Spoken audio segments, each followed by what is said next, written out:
Action, minasan konnichiwa, pau-pau desu.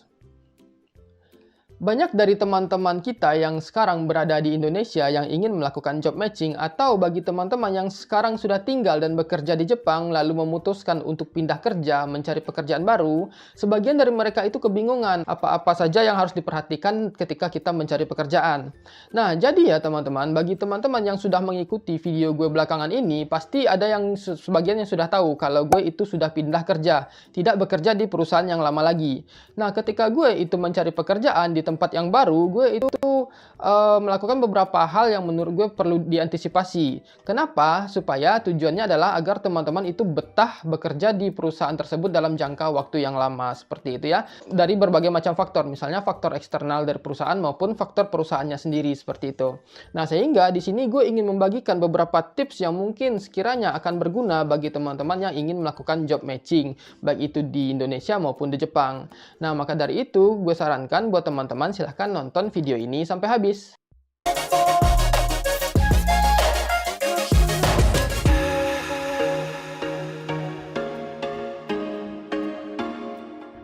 Nah, jadi ya mungkin menurut gue ya, tips ini akan lebih worth it bagi teman-teman yang sekarang berada di Jepang. Bagi teman-teman pemegang visa TG1, TG2, atau Gijinkoku, atau Ryugakusei yang ingin pindah Baito ya. Nah, teman-teman perlu mempertimbangkan hal-hal yang ingin gue sampaikan ini ketika teman-teman itu ingin pindah bekerja. Nah, kenapa gue bilang ini lebih worth it untuk teman-teman yang berada di Jepang? Karena untuk teman-teman yang berada di Indonesia, untuk job matching aja itu udah sulit seperti itu. Bisa dapat job aja udah syukur seperti itu kan, apalagi milih-milih. Nah, walaupun teman-teman yang berada di Indonesia, jika ingin berangkat dengan menggunakan visa Toku Tegino, kesempatan untuk milih-milih job itu pasti ada seperti itu. Asalkan teman-teman itu mendapatkan TSK yang tepat. Hanya saja kebanyakan kan teman-teman kita yang di Indonesia tidak tahu bagaimana cara cari TSK. Dapat TSK, ya TSK-nya malah memberikan persyaratan-persyaratan yang cukup sulit, sehingga untuk memilih pekerjaan itu jadi cukup sulit juga seperti itu ya. Nah, jadi di sini walaupun begitu gue tetap akan memberikan tips-tips ini sehingga teman-teman itu bisa menggunakan tips-tips ini untuk mencari pekerjaan atau pindah bekerja nantinya ya. Nah, jadi di sini kita masuk dulu ke tips yang pertama ya teman-teman. Yang pertama yaitu adalah pasti, ini selalu gue sampaikan kepada teman-teman. Yang pertama yaitu adalah pilihlah job yang sesuai dengan minat, seperti itu ya. Jadi untuk mencegah kita itu jadi kutu loncat, misalnya nanti dari 1 tahun di perusahaan A, 1 tahun lagi di perusahaan B, tahun berikutnya di perusahaan C, seperti itu ya, pindah-pindah bidang, seperti itu ya. Pilihlah bidang yang dirasa diminati. Kalau gue pribadi, dari video-video sebelumnya, mungkin juga sebagian teman-teman sudah tahu, kalau gue itu tertarik dengan bidang service atau pelayanan. Maka dari itu, di sini gue hanya memiliki 4 sih sebenarnya. 4 sertifikat SSW seperti itu. Yang pertama itu hotel, yang kedua itu restoran, yang ketiga itu cleaning. Sebenarnya cleaning gue nggak ambil SSW-nya karena kan gue dulu magang di cleaning. Jadi kalau mau cleaning ya langsung pindah aja karena kan udah selesai magangnya seperti itu. Yang terakhir itu gue mau pernah ngambil ujian pengolahan makanan juga untuk melihat bagaimana sih bentuk soalnya. Cuma itu. Tetapi fokus gue hanya pada 3 bidang ini. Karena 3 bidang ini adalah termasuk bidang service seperti itu. Kenapa gue nggak ngambil Kaigo? Kaigo kan juga pelayanan kesehatan dan lain-lain. Karena gue tidak tertarik dan tidak minat pada Kaigo ya. Ya selera orang kan beda-beda seperti itu.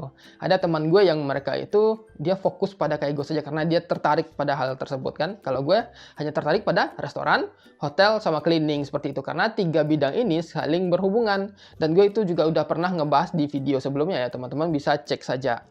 Nah, ketika teman-teman itu memilih bidang yang sesuai dengan minat teman-teman, anggaplah seperti gue minat dalam perdapuran, memasak, dan lain-lain. Sehingga ketika gue itu masuk ke satu perusahaan yang di bidang restoran, itu membuat gue menjadi lebih bersemangat seperti itu. Karena ini bidang yang gue inginkan seperti itu. Sehingga gue pun bisa mengeksplor ilmu tentang restoran, bagaimana cara melayani tamu, bagaimana cara sistem kebersihan, bagaimana cara menyiapkan makanan, dan lain-lain seperti itu ya. Sehingga ilmu-ilmu tentang restoran itu bisa diserap dengan baik seperti itu. Karena kan kita tertarik dengan bidangnya. Apalagi kalau misalnya teman-teman masuk ke bagian pelayanan tamu, bagian customer service seperti itu kan. Karena gue suka bagian service, jadi ketika melayani tamu itu sangat menyenangkan sekali dengan penuh senyuman dan keramah tamahan seperti itu.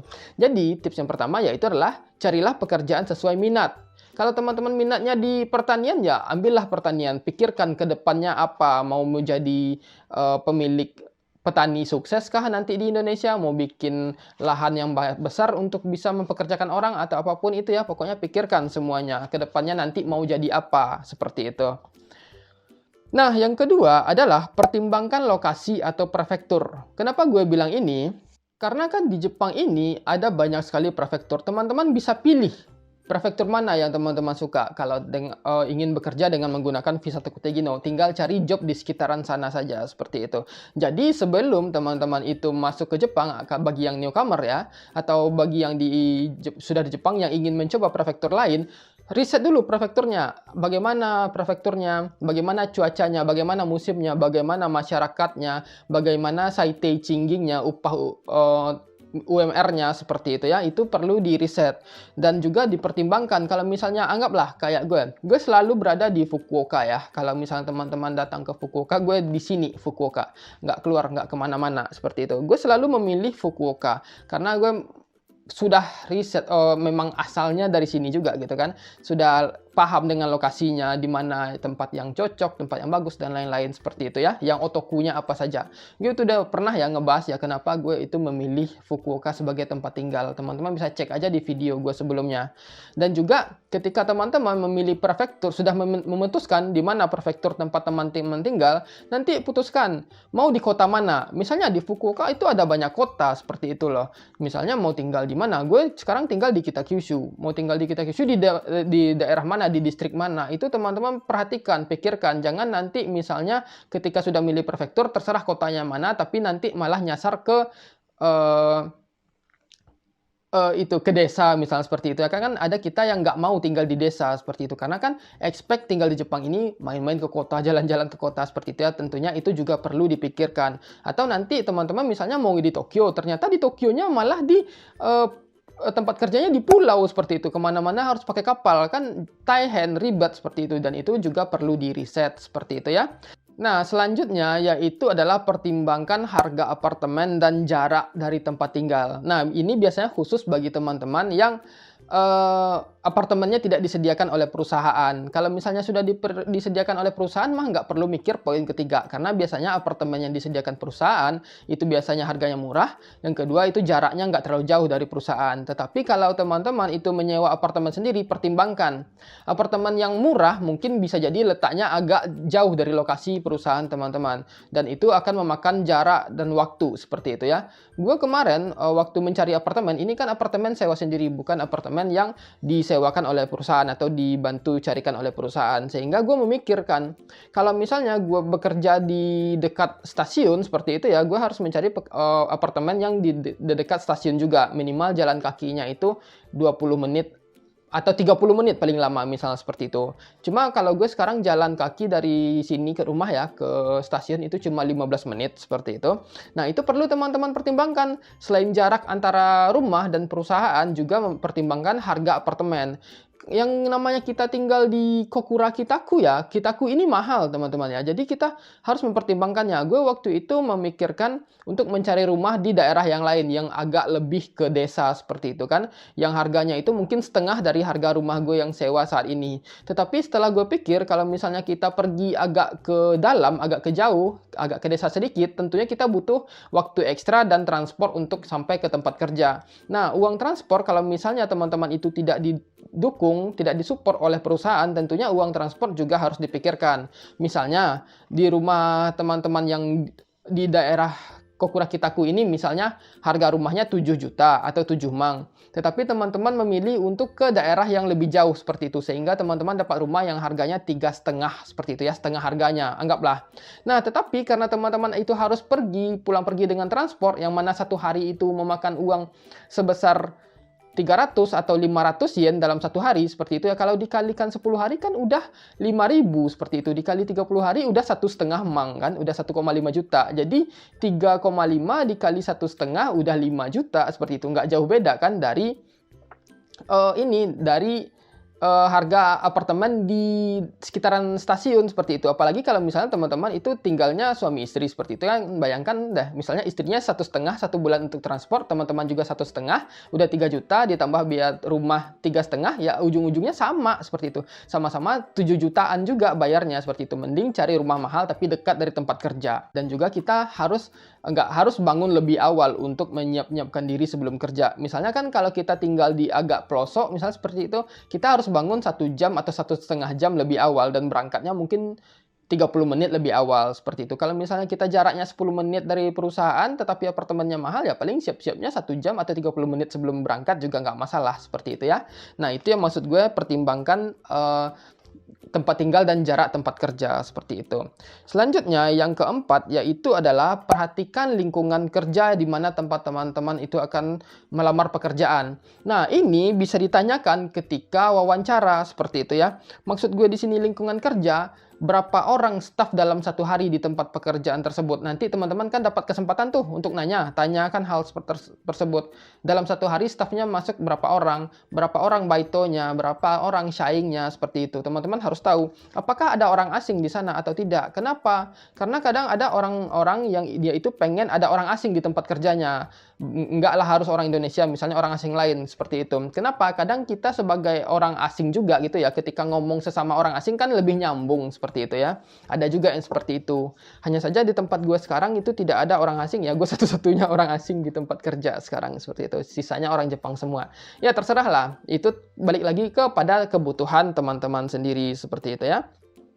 Terus juga lihat, tanya, misalnya pas wawancara jam sibuknya jam berapa saja seperti itu. Sehingga teman-teman bisa memutuskan atau memikirkan, oh ternyata jam-jam segini sibuk ya. Jadi teman-teman harus mempersiapkan diri. Kalau misalnya dirasa, oh tempat kami setiap hari sibuk sepanjang hari. Kalau misalnya teman-teman merasa agak taihen dengan kondisi seperti itu, teman-teman kan bisa, oh ya udah nggak jadi dia masuk sana terlalu sibuk misalnya ya seperti itu. Kan ada juga. Nah, selanjutnya yaitu adalah ketika teman-teman itu mendapatkan tempat pekerjaan yang dekat dari tempat teman-teman saat ini atau masih di satu prefektur lah misalnya seperti itu ya, yang bisa disurvei tempat kerjanya. Gue sarankan teman-teman itu survei tempat kerja teman-teman. Karena gue waktu pas mencari pekerjaan, itu kan mencari pekerjaan di lingkungan sekitar ini aja yang bisa ditempuh dengan jalan kaki seperti itu. Gue ada 4. Ya sebenarnya sih 3 sih Mensetsu, tapi 4 jenis pekerjaan yang gue cari Mensetsu 3 kali di 3 perusahaan yang berbeda. Nah keempat-empatnya ini gue survei, gue jalan ke depan mise seperti itu kan, tengok. Oh nggak sibuk ya, misalnya seperti itu ya. Oh ternyata jam segini agak sibuk ya. Oh ternyata baitonya ada 2 ya jam segini gitu loh. Kita mau survei tempatnya sehingga kita tahu kondisi kasarnya bagaimana nanti kalau kita bekerja di sana seperti itu. Jadi survei dulu lah tempatnya. Oh sempit ya, oh kotor ya tempatnya, oh bersih ya, tempatnya besar, oh dingin ya, segar. Pokoknya itulah, pokoknya teman-teman bisa survei kalau tempat kerjanya dekat, yang teman-teman incar itu dekat seperti itu ya. Sehingga teman-teman nanti tahu, nggak kaget dengan kondisi pekerjaannya seperti itu. Terus selanjutnya itu adalah pikirkan tentang benefit. Benefit di sini maksud gue itu adalah apakah di tempat perusahaan baru teman-teman itu atau tempat perusahaan teman-teman melamar itu ada bonus misalnya seperti itu, atau ada TAT, atau ada dukungan transportasi, dukungan keluarga, dukungan lain-lain seperti itu kan? Apakah nanti hari liburnya bisa di-request seperti itu? Apakah ada lembur seperti itu? Itu nanti bisa ditanyakan pada saat wawancara, atau kalau misalnya masalah peruangan atau gaji, TAT dan lain-lain kan nanti bisa dilihat di Kyujin Hyo atau di tawaran pekerjaan. Itu perlu teman-teman perhatikan seperti itu ya. Tetapi yang tidak dituliskan di Kyujin Hyo bisa ditanyakan. Misal saya mau ambil libur 3 hari bisa kalau misalnya sudah 1 tahun atau setengah tahun bekerja. Nah itu teman-teman boleh tanyakan ya. Atau nanti misalnya saya mau 2 tahun lagi ada rencana mau liburan atau pulang sementara ke Indonesia. Bagaimana sistem pulangnya seperti itu. Teman-teman boleh tanya ya, sehingga ketika teman-teman banyak bertanya, teman-teman itu merasa sedikit lebih anshin, merasa lebih aman, sehingga nanti pekerjaan pun terasa nyaman seperti itu kan. Jangan nggak mikir yang aneh-aneh, boleh nggak ya pulang, bisa nggak ya berlibur, sehingga teman-teman nggak mikir seperti itu. Jadi tanyakan semua keraguan teman-teman.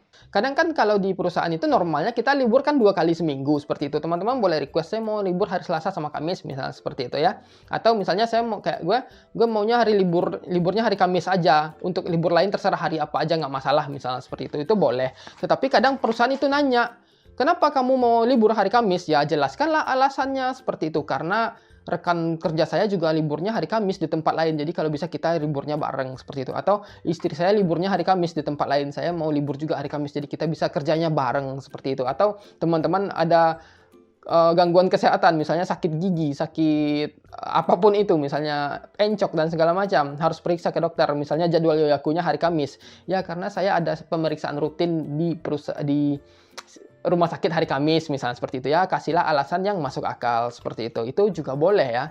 Pokoknya tanyakan semuanya. Tetapi bagaimana kalau sekiranya, oh nggak bisa, kami nggak bisa ngasih kamu hari Kamis seperti itu, nggak bisa selalu, karena kadang hari Kamis sibuk misalnya ya. Oh, kalau misalnya teman-teman itu tidak keberatan, oh ya nggak apa-apa, saya nggak harus selalu hari Kamis kok. Tetapi kalau misalnya dapat hari Kamis, boleh. Sangat taskaru seperti itu bilang ya. Tetapi kalau misalnya, oh nggak bisa nih, gue harus libur hari Kamis. Kalau nggak libur hari Kamis, gue nggak mau. Teman-teman boleh tolak. Oh ya udah nggak apa-apa seperti itu kan. Ya udah nanti kontraknya nggak usah diambil seperti itu. Kalau misalnya teman-teman lulus, boleh.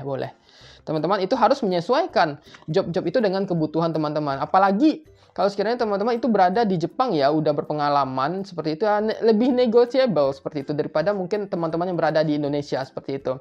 Perusahaan bisa saja tidak jadi merekrut teman-teman karena teman-teman banyak request-nya seperti itu ya. Nah, yang terakhir, ini penting dari segala aspek ya teman-teman. Ini sangat penting sekali, yaitu adalah gaji pokok. Gaji pokok itu perlu dipertimbangkan. Gaji pokok ini akan mempengaruhi semua faktor dari nomor 1 sampai seterusnya. Kenapa gue bilang seperti itu? Misalnya teman-teman itu itulah misalnya di job yang teman-teman minati, teman-teman harus survei gaji pokoknya berapa. Anggap misalnya di pengolahan makanan, kan banyak tuh yang minat di pengolahan makanan. Survei di pengolahan makanan itu gaji pokoknya berapa. Teman-teman ini harus tahu ya gaji pokoknya berapa. Jangan nanti teman-teman itu bertemu sesama orang yang bekerja di pengolahan makanan, ternyata gajinya dia jauh lebih besar daripada teman-teman, lalu teman-teman itu malah jadi sedih seperti itu kan. Wah, kok kenapa dia gajinya lebih besar daripada gue seperti itu. Jadi teman-teman harus survei seperti itu.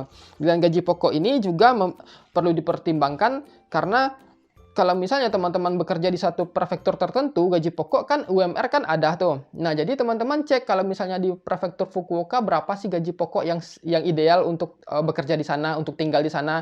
Atau kalau misalnya di Osaka, berapa sih gaji pokok ideal yang bisa yang harus kita dapatkan untuk bisa tinggal nyaman di Osaka seperti itu ya. Terus juga lain-lainnya. Kalau misalnya teman-teman tinggal di apartemen sendiri, ya pikirkanlah apakah gaji pokok atau tawaran gaji pokok teman-teman itu bisa nutupin biaya apartemen teman-teman seperti itu ya. Jadi intinya gaji pokok ini mempengaruhi semua faktor-faktor yang sudah gue sebutkan dari atas tadi seperti itu ya. Terus juga kalau misalnya gaji pokok teman-teman itu kalau bisa, apalagi yang sudah pindah perusahaan ya, yang sudah teman-teman yang sudah berada di Jepang yang ingin pindah perusahaan, mencari perusahaan baru, kalau bisa carilah gaji pokok yang lebih besar daripada perusahaan sebelumnya. Tentunya kita kan mau up ya, mau up seperti itu loh, bukan menukik turun seperti itu ya, atau minimal up-nya sedikit lah seperti itu, atau datar sama rata, gajinya sama seperti itu ya, minimal. Tapi kan kalau kita pindah ya, kenapa kita pindah kalau tidak mendapatkan sesuatu yang lebih baik seperti itu kan, terutama soal gaji. Tentunya gue sarankan carilah gaji yang lebih baik daripada perusahaan sebelumnya seperti itu. Tetapi untuk masalah gaji itu gue balikkan lagi kepada teman-teman ya, karena teman-teman yang tahu kalau pendapatan segini, kebutuhannya untuk segini loh seperti itu. Jangan sampai gaji teman-teman itu minus seperti itu ya, kurang. Nanti kan malah pinjam sana sini kan nggak enak. Gue sarankan teman-teman jangan sampai minjam-minjam ke rekan teman atau siapapun itu ya. Kalau bisa hilangkan sifat pinjam meminjam itu. Kalau bisa kita berjuang sendiri, usahakan dulu sendiri seperti itu ya. Karena ya menurut gue kurang bagus saja seperti itu. Gue pribadi pun sebisa mungkin tidak meminjam uang seperti itu ya. Walaupun kemarin di gaji kemarin yang di perusahaan yang lama itu minus seperti itu, minus karena kan baru pindah rumah tuh, jadi ada pengeluaran baru yang harus dikeluarkan seperti itu, sehingga gaji gue itu nggak cukup sebenarnya untuk rumah waktu itu ya. Ya mudah-mudahan sih di gaji yang kedepannya di perusahaan baru lebih seperti itu, karena gue sudah mempertimbangkannya kan. Tapi karena pindah rumah tadi gaji gue jadi minus seperti itu. Terus juga kalau misalnya gaji pokok teman-teman tidak begitu naik, anggap di perusahaan lama gaji pokoknya 20. Di perusahaan baru gaji pokoknya juga 20 atau 20,5 lah seperti itu ya. Kan nggak jauh beda naik tuh. Teman-teman pertimbangkan apa yang otoku di sini, apa yang bagus di perusahaan baru ini. Misalnya bonusnya lebih besar, kenaikan karirnya lebih cepat, ada tawaran kenaikan gaji setiap bulan atau setiap tahun seperti itu ya. Tentunya teman-teman harus pikirkan apa yang menguntungkan dari perusahaan baru yang tidak teman-teman dapatkan di perusahaan lama. Itu harus seperti itu ya, harus dipikirkan. Karena gini, kalau misalnya teman-teman pindah ke perusahaan baru tetapi sebenarnya perusahaan lama teman-teman jauh lebih baik, kan rugi seperti itu loh. Kalau dari segi keuangan, segi perhitungan gaji seperti itu ya. Tapi kalau segi lingkungan kan kita nggak tahu bagaimana perusahaan baru seperti itu. Entahkah apa dia toksik, apakah dia perusahaannya orangnya baik semua, apakah perusahaannya itu sumetai, kaku, apakah perusahaannya hangat, kita nggak tahu gitu kan. Jadi itu nggak bisa kita takar, nggak bisa kita ukur. Tetapi kita bisa mengukur dari gaji. Kalau misalnya pendapatan lebih baik di perusahaan baru, kenapa kita harus stay di perusahaan lama, kan seperti itu ya. Apalagi kalau misalnya perusahaan lama itu sudah tidak menghargai kita lagi, atau sudah banyak toksiknya, banyak nggak enaknya, seperti itu ya. Nah, jadi lebih kurang itu ya, ada 7 tips bagi teman-teman yang ingin cari pekerjaan atau ingin pindah pekerjaan. Dan semua tips ini sudah gue terapkan seperti itu ya. Mungkin ada tips-tips lain yang gue lakukan, tetapi tidak tercatat di sini. Mungkin barangkali ada teman-teman yang ingin menambahkan.